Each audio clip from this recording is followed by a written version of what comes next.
Hola, buenas tardes. Bueno, es un honor presentar este libro en nombre de Grupo Planeta y Península, este libro de Manuela Carmena, Imaginar la vida. En primer lugar, quería dar las gracias a Manuela por confiar en este proyecto tan personal y este libro tan diferente. También este libro no es solo un libro que habla de una vida ligada a lo público, sino, como también dice el título, es un libro que nos invita un poco a imaginar, a pensar de forma más crítica nuestra relación con las administraciones y, en general, buscar una democracia más participativa y más rica en todos los aspectos. También gracias a Fundación por brindarnos ese espacio tan especial, y también gracias a Clara Mapelli, secretaria de Estado, por ofrecerse a esta conversación que espero que os guste a todos, y nada, os dejo con ella.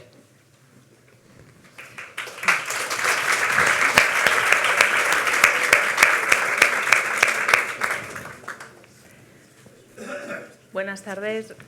Muchas gracias a la Editorial Península y a la Fundación por acogernos en este magnífico espacio, y muchísimas gracias por acompañarnos en este acto de presentación del libro. Es un placer estar aquí con todos ustedes y es un inmenso honor presentar a Manuela Carmena.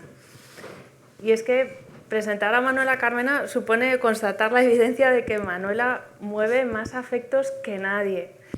Mueve afectos hasta el punto de que en su último día como jueza, antes de jubilarse, el acusado se levantó y dijo: «Señora Carmena, es un honor que sea usted quien me haya condenado».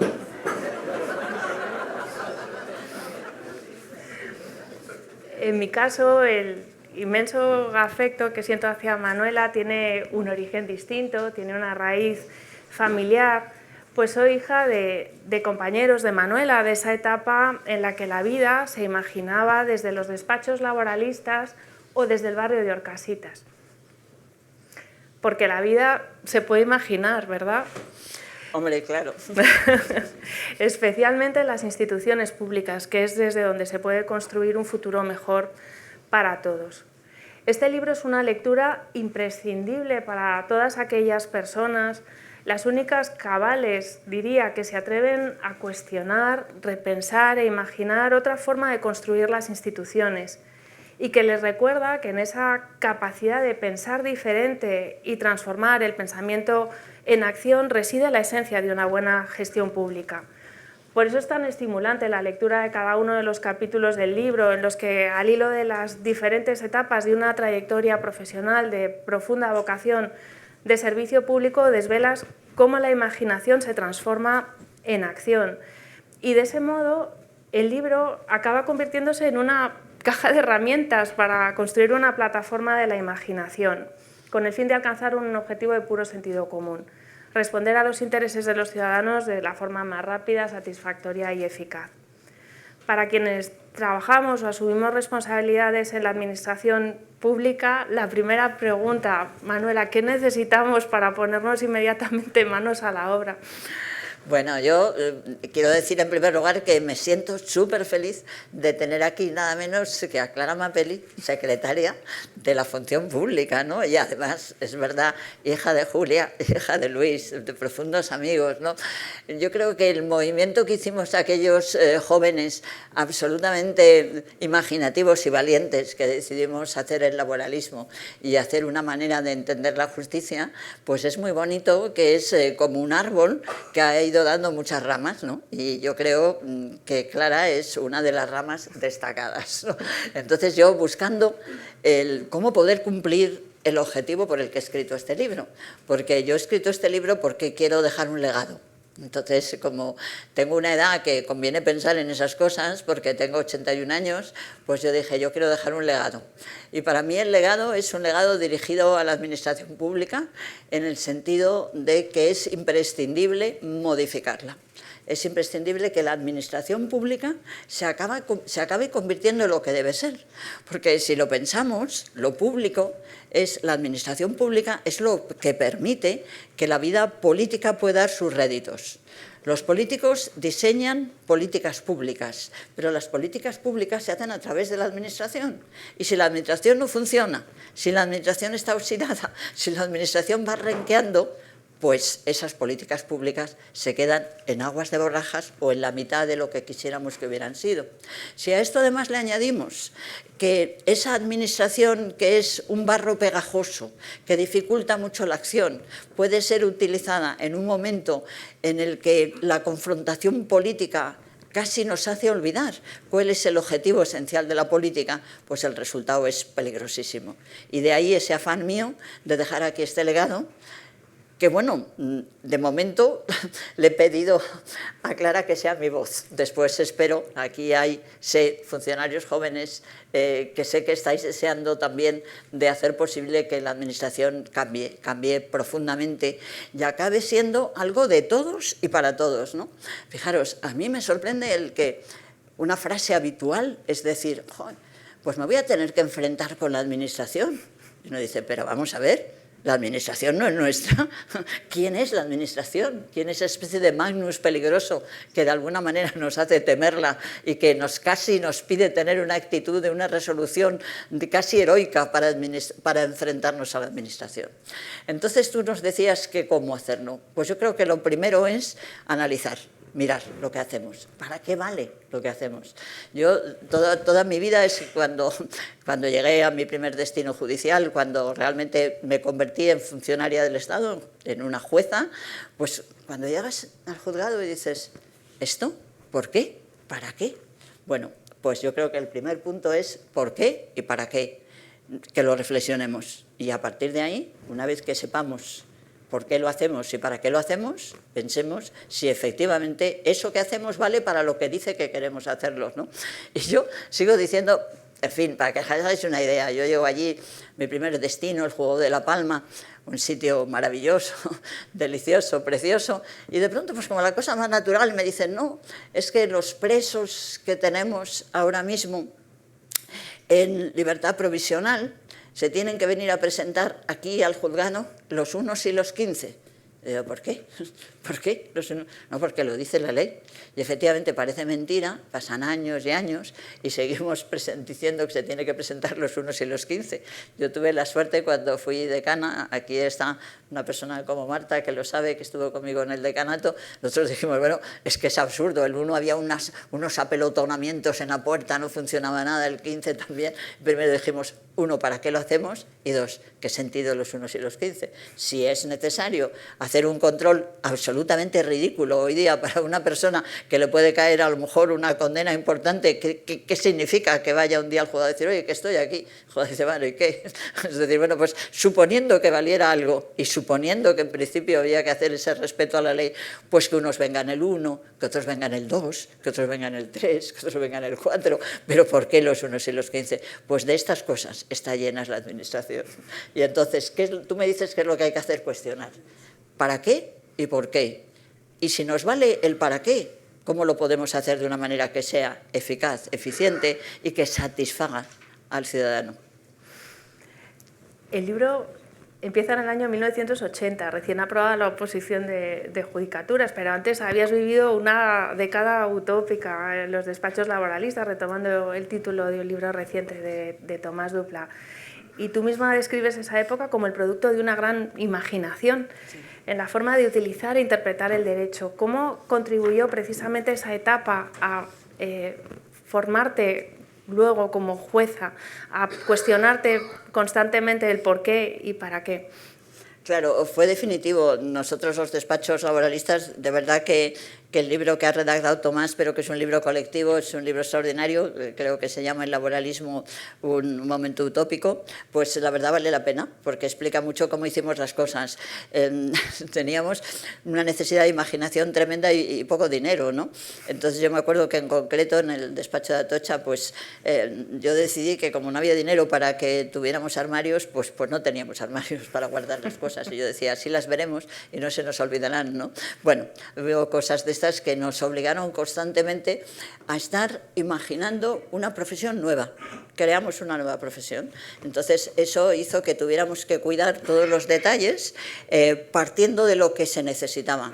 En aquel momento, la clase obrera necesitaba abogados de confianza. No podía pagar grandes sueldos, no podía pagar grandes honorarios. Podía pagar un poco si ganaba. Si perdía, no pagaba nada. inventamos el hacer eso, ¿no?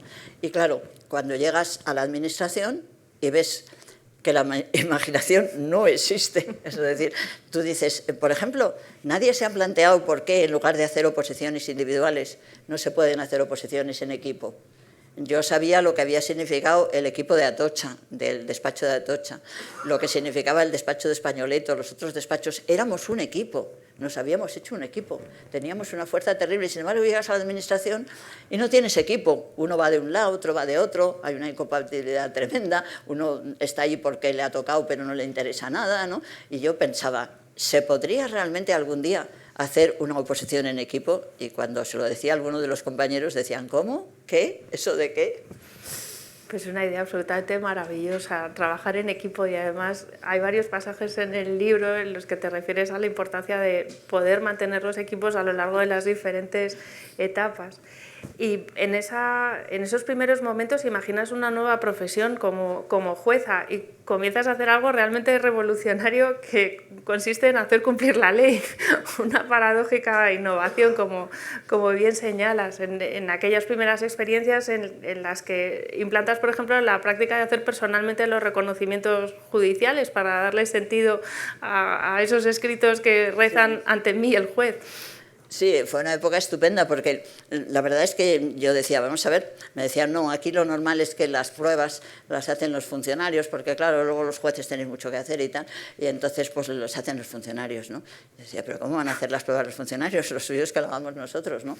Y me acuerdo en el juzgado de Santa Cruz de la Palma que a veces venían abogados de Tenerife, que eran los más importantes, los abogados de Tenerife, y vino una vez un abogado así mayor y tal, y me dijo, te vas a cansar, tú no vas a ser capaz de hacer todas las pruebas siempre, vas a hacer lo que hacen al final todos, que las pruebas los hagan los funcionarios.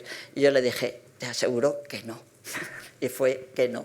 Y eso me llevó, por ejemplo, a la maravilla de hacer los reconocimientos judiciales, que es una cosa que estaban muy mal vistos.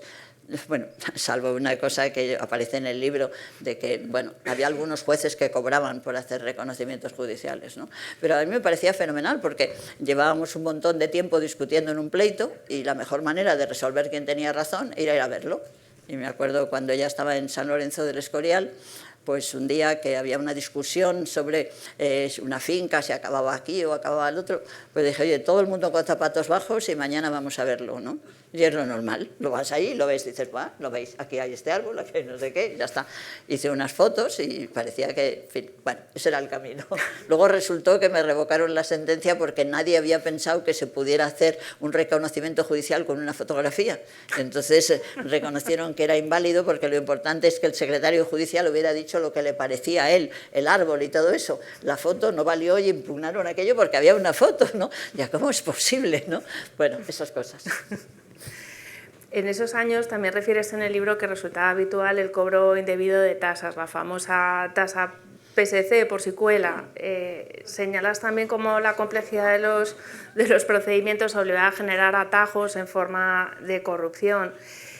Y sin embargo, desterrar de forma definitiva esas prácticas te costó no pocos comentarios de compañeros que te decían que estabas haciendo un daño inmenso a la justicia.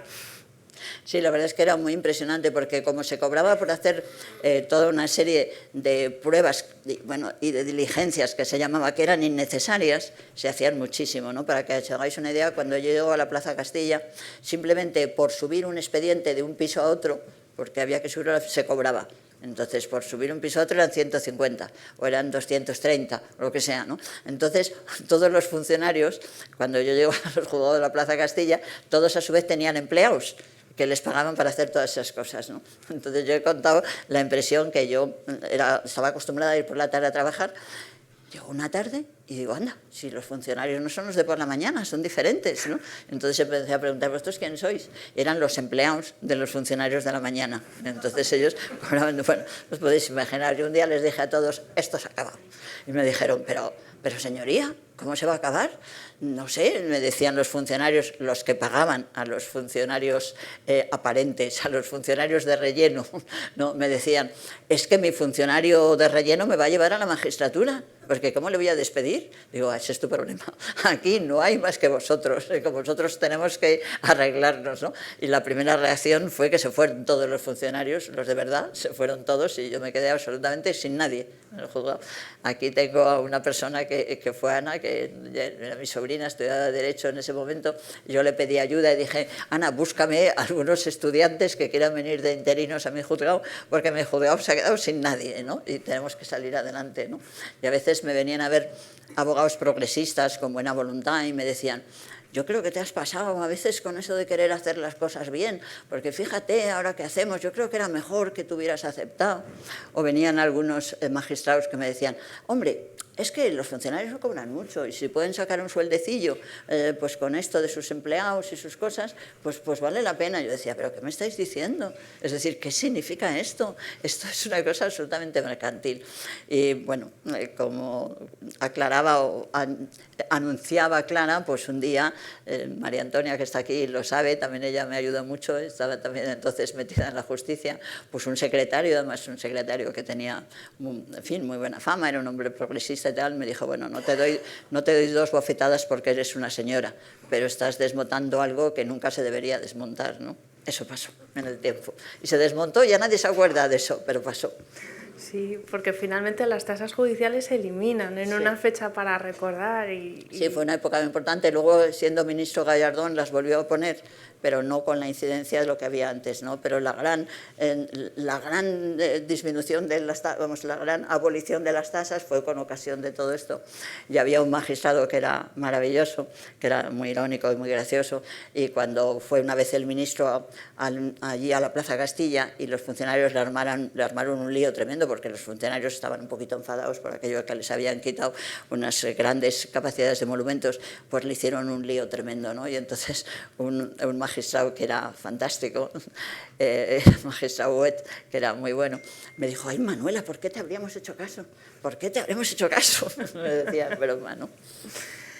Junto a la eliminación de las tasas, en el libro también refieres la evolución del derecho civil, que pasa a convertirse paulatinamente en un derecho de protección de los consumidores y también por efecto de cierto activismo judicial ante el Tribunal de Justicia y por una evolución que al final demuestra que si las cosas empiezan a hacer bien por un número suficiente de personas, al final las cosas cambian. Y esto es un mensaje muy esperanzador del libro. Sí, yo creo que es muy esperanzador el saber que aquella corrupción que la llamaban la pequeña corrupción, a veces decían, no se atrevía a decir, y no sé si te acuerdas tú, María Antonio, que hablaban de las disfunciones en lugar de la corrupción, pero vamos, era una corrupción pura y dura, te quiero decir, cuánto tengo que pagar para esto y tal. Bueno, pues todo eso acaba y es muy importante, porque efectivamente, como decías tú, Clara, es que las cosas se pueden cambiar y se cambian.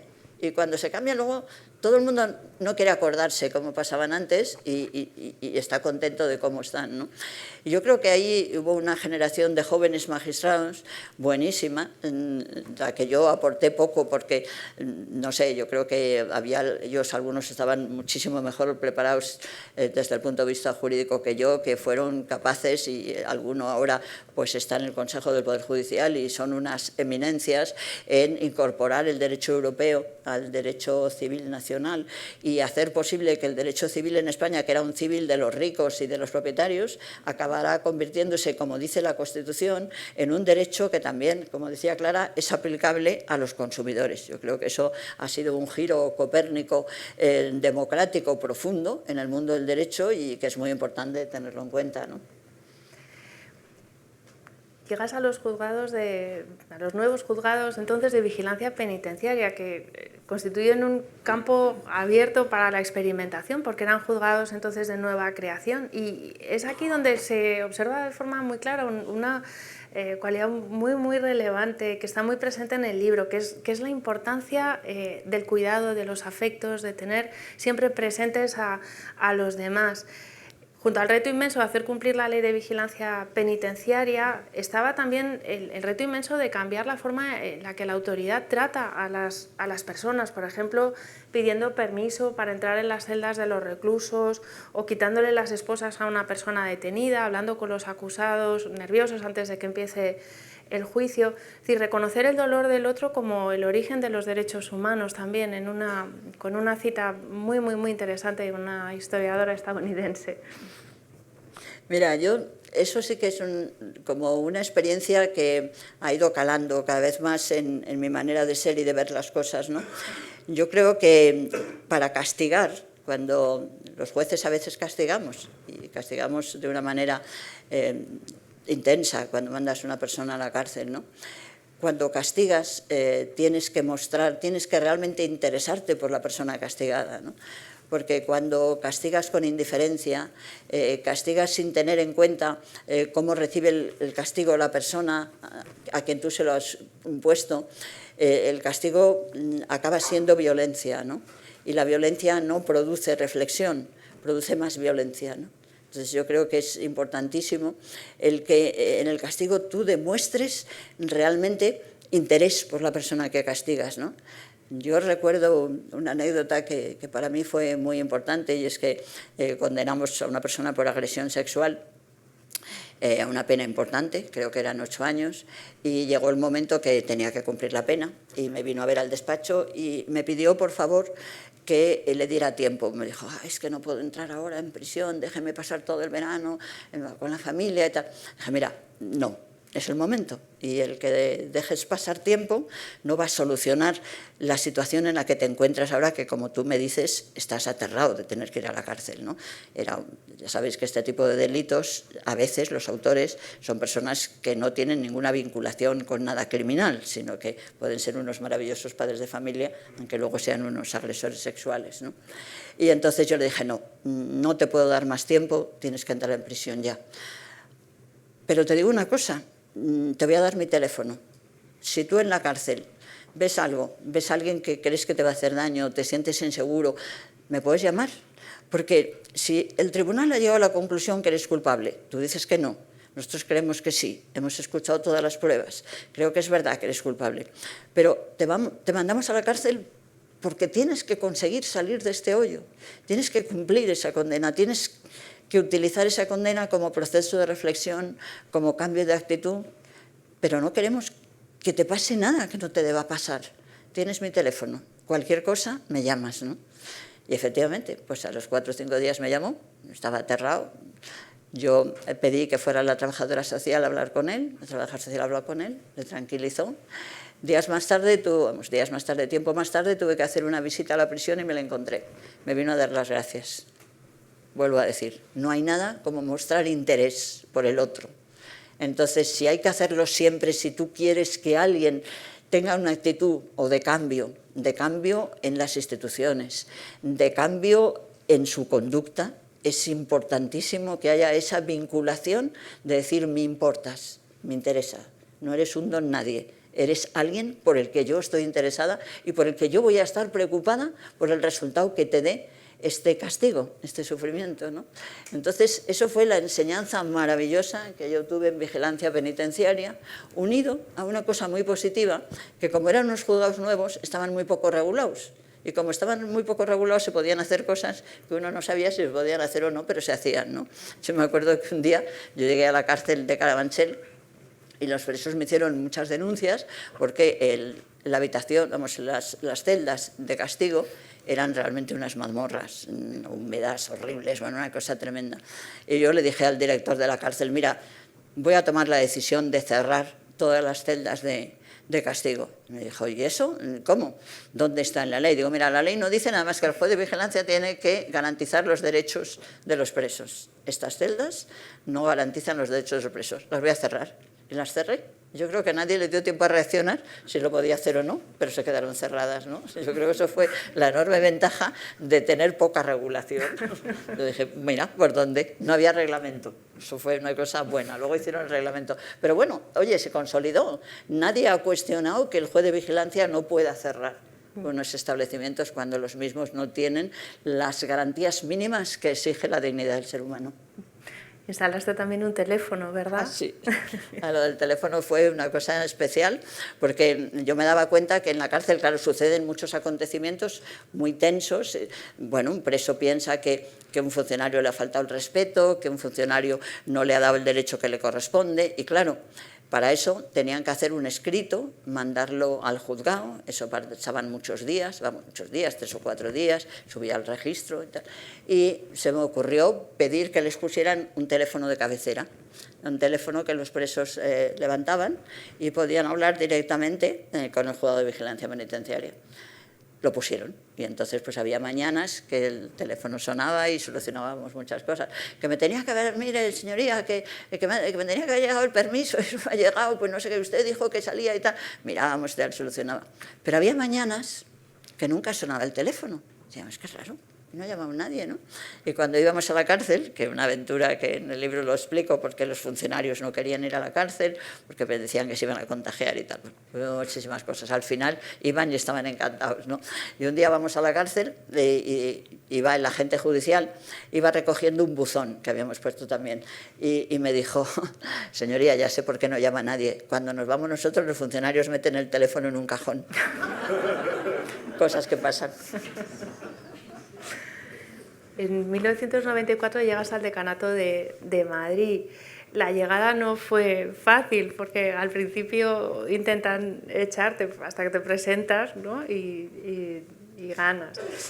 Tienes que empezar entonces a aplicar nuevas técnicas de gestión porque te enfrentas a un reto enorme como hacer que funcione el servicio común de notificaciones y embargos.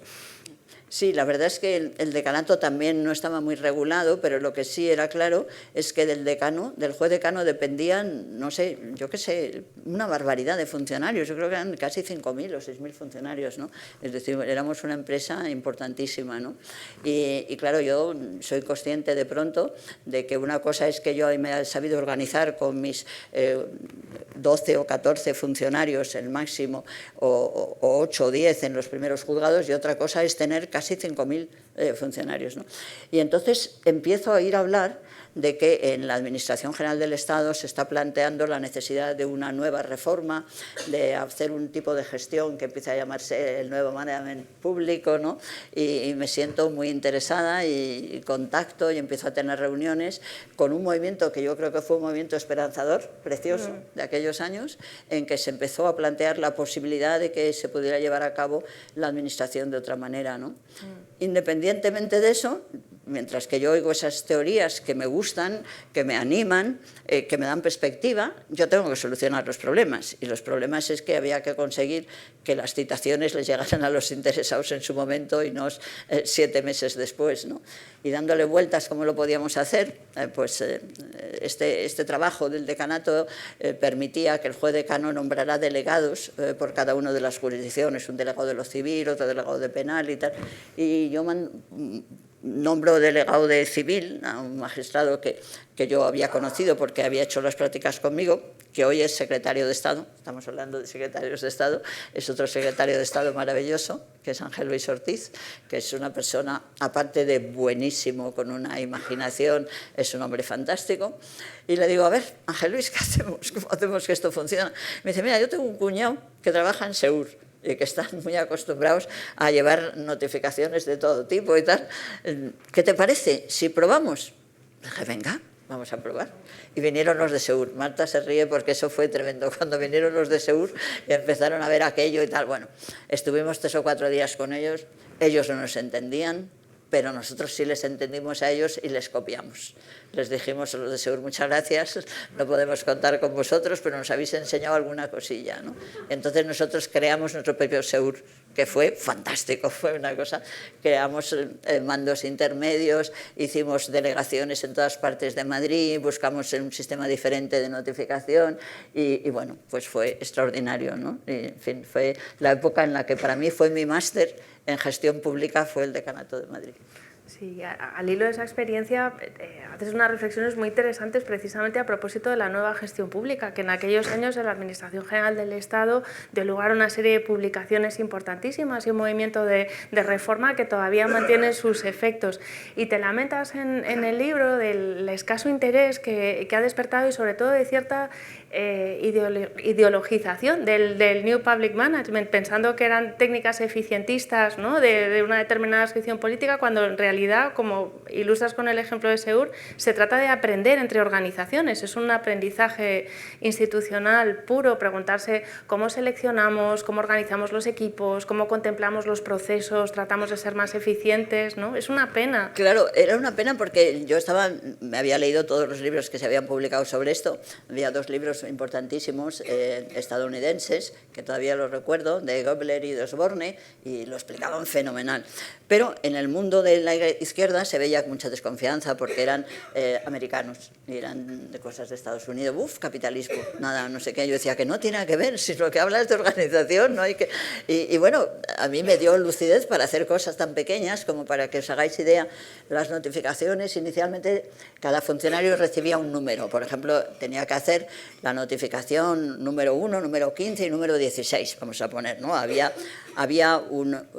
digamos, una regulación de por qué le caía el 1, el 15 y el 16, pero eran números, ¿no?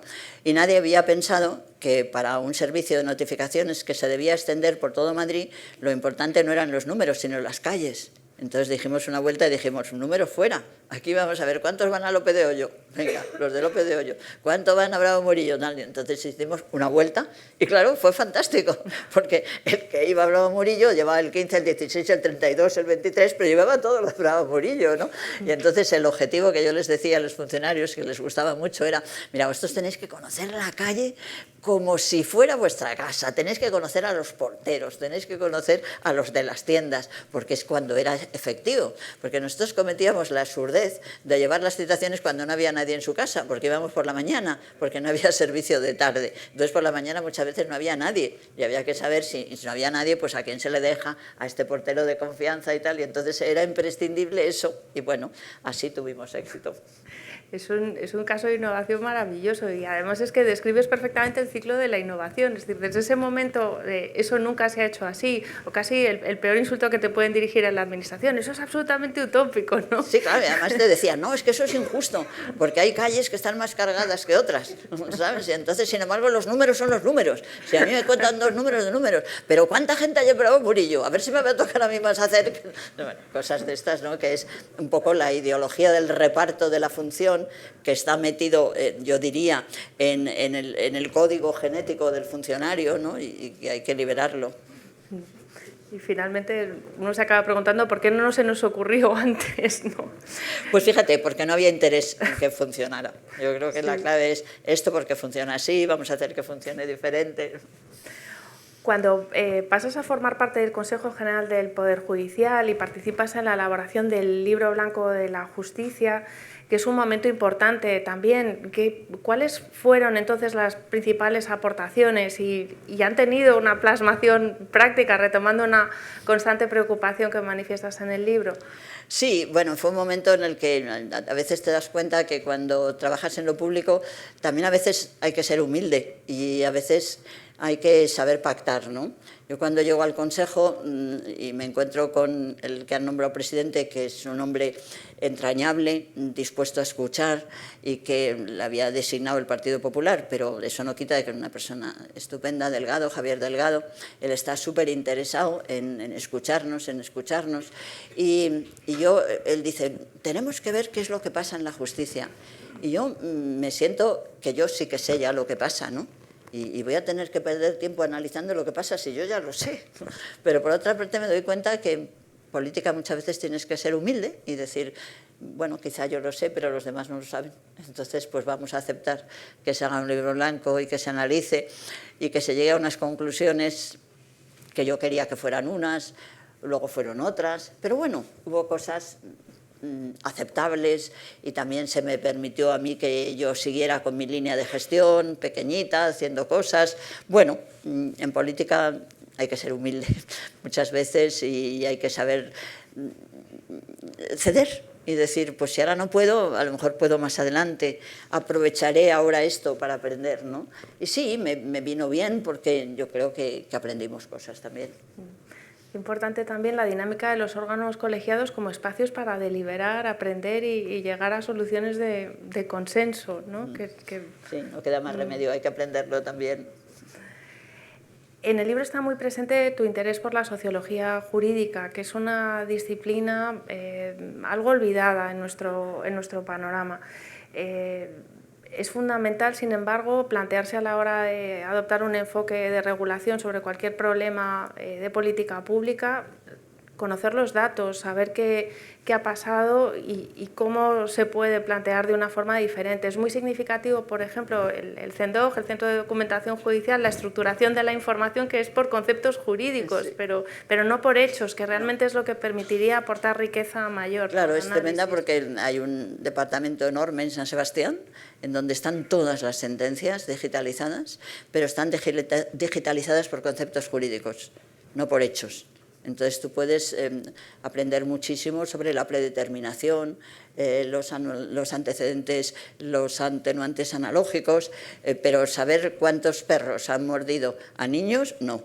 Ese dato no lo hay. Saber cuántas violaciones han resultado condenadas por falta de consentimiento, tampoco. Tú solamente tienes conceptos jurídicos para moverte en ese bosque de miles y miles de sentencias, miles y miles de sentencias. Entonces es un desperdicio brutal, porque las sentencias para mí sería un mapa del conflicto social interesante. No es determinante para la aplicación de la ley, porque en la sentencia ves el conflicto y hay muchos otros supuestos que no han conflictuado. Esos no te los da la sentencia, pero la sentencia te dan los supuestos de conflictos, con lo cual es tener un mapa maravilloso de lo que sucede en la realidad, ¿no? Y no lo tenemos, nada más que porque nadie ha querido hacerlo, ¿no? Yo cuando, bueno, he hablado muchas veces con los que los dirigen, el CENDOC, que es el Centro de Documentación Judicial, está en un edificio precioso en San Sebastián, y ellos dicen, bueno, que lo hemos previsto de otra manera. No tenemos posibilidad de saber el hecho, solo el concepto jurídico. Hay otra lectura posible del libro, entre las muchas que seguro encontrarán los lectores, que remite al valor del tesón y la perseverancia. Está muy presente en todos los capítulos. A lo largo del libro describes algunos puntuales momentos de desánimo. Quizá el capítulo dedicado a tu paso por la Audiencia Provincial de Madrid es donde se refleja más claramente, pero nunca hay frustración. Y hay un pasaje precioso del libro que te refieres a un proceso de diálogo interior que mantienes contigo misma, ¿no? Un proceso, dices, de alimentación constante, de identificación conmigo misma, en el que de repente las ideas nuevas surgen como preciosísimos destellos luminosos. Es una suerte de energía interior que tiene un enorme valor. ¿Te sirve para levantarte en los momentos de desánimo, ese diálogo interior? Claro, yo creo que, no sé, cuando te atrae tanto esa visión nueva de algo que te abre puertas, te ilumina y dices, ya está, ya tengo camino nuevo, ya tengo nueva senda por la que seguir. Y llega de nuevo la ilusión, porque en 2010 decides jubilarte, pero te desjubilas poco después, asumes nuevas responsabilidades que te llevan primero a Vitoria y luego a la Alcaldía de Madrid. Imprimes un sello completamente diferente a la campaña, marcado precisamente por la necesidad de generar ilusión, que es una herramienta fundamental, como señalas, en cualquier proyecto político. Desde luego conseguiste generar muchísima ilusión en aquella campaña. En lugar de mítines, diálogos ciudadanos. Fue una experiencia absolutamente rompedora. ¿Cómo la viviste? Bueno, la verdad es que fue curioso porque yo creo que a mí me sorprendió que al llegar a un grupo nuevo, tan joven, tan afectado por el 15M, sin embargo no hubieran cuestionado las maneras tradicionales de hacer la política, ¿no? Y entonces eso me sorprendió. Cuando yo les dije que no quería hacer mítines, pues todos pensaron, bueno, es que esta es una jueza que no sabe hacer mítines y por eso no querrá hacer mítines, ¿no? Pero yo no quería hacer mítines porque a mí los mítines me parecen sermones que no van a ninguna parte y ya está. Y bueno, y poco a poco pues nos fuimos entendiendo. pero ya llega el primer día al frente de la alcaldía y ahí hay que ponerse manos a la obra, construir equipos de trabajo y empezar sobre todo a mover la inmensa maquinaria de la administración. Y aquí surgen en el libro reflexiones interesantísimas sobre la falta de relación, un clásico también, entre política y administración. Es decir, el hecho de que los programas políticos estén redactados sin ninguna referencia a las necesidades derivadas de la gestión pública y que el día 1 después de ganar las elecciones todo se convierta en un suplicio al final. ¿Cómo se puede mejorar la relación? ¿Cómo se puede construir de otra manera? Mira, a mí eso es un tema que sí me parece que tenemos que reflexionar muchísimo, porque yo creo que, vuelvo a insistir, la administración es el vehículo por el que tiene que conducirse la gestión pública, las políticas públicas, las decisiones políticas, ¿no? Claro, pero todos sabemos que la administración no funciona bien, no funciona como debería funcionar, ¿no? Entonces hay dos actitudes. ¿Cuál es la actitud de la derecha? Los partidos de la derecha saben que la administración funciona mal y entonces deciden regalar la administración a la empresa privada. Esto no lo digo como una crítica, no, es describir una situación, ¿no? No lo hacen porque tengan intereses oscuros, no, lo hacen porque creen que de verdad la empresa privada lo va a hacer muchísimo mejor que la pública. Y por eso, ¿qué ocurre? Que normalmente cuando yo llego al ayuntamiento, yo diría que la mayor, no sé, por lo menos lo que yo conozco, es que los funcionarios fundamentalmente lo que hacen es preparar pliegos para que puedan concursar empresas según las necesidades del ayuntamiento y después controlar los contratos que han resultado elegidos en los procedimientos de concurso que han creado esos pliegos, ¿no? Entonces resulta que pensamos que la administración es ineficaz para tener una acción directa y le damos nada menos que una responsabilidad de diseñar el tipo de empresa que queremos para que nos cubra un servicio en la administración. 2, elegir dentro de las alternativas que se le pueden plantear en relación a las posibilidades que da el pliego, qué empresa es la que debe llevar a cabo ese trabajo. Y tercero, controlar la ejecución de ese contrato. Tareas complejísimas para las que, por supuesto, no está ni remotamente preparada la administración, porque además son de una complejidad extraordinaria, con lo cual eso hace que muchísimas veces, precisamente, la administración no funciona porque ese sistema, aun hecho desde la buena voluntad que estoy dispuesta a admitir en la derecha, y es que piensan que funciona mejor la empresa privada que la administración. Pero como la empresa privada queda al final absolutamente inmersa en la obligación de ser la propia administración la que la perfila, la elige y después la controla, pues al final yo diría que el remedio es muchísimo peor que la enfermedad. ¿Qué pasa con la izquierda? La izquierda no quiere digamos, colaboración público-privada en principio. Hay algunos casos ya extremos en los que hay una actitud absolutamente de enfrentamiento total a cualquier privatización que se pueda pensar que pueda haber de cualquier servicio, ¿no? A veces es una estructura de una rigidez tremenda. Pero sobre todo yo creo que la izquierda no tiene claro cómo conseguir que la administración sea eficaz y eficiente.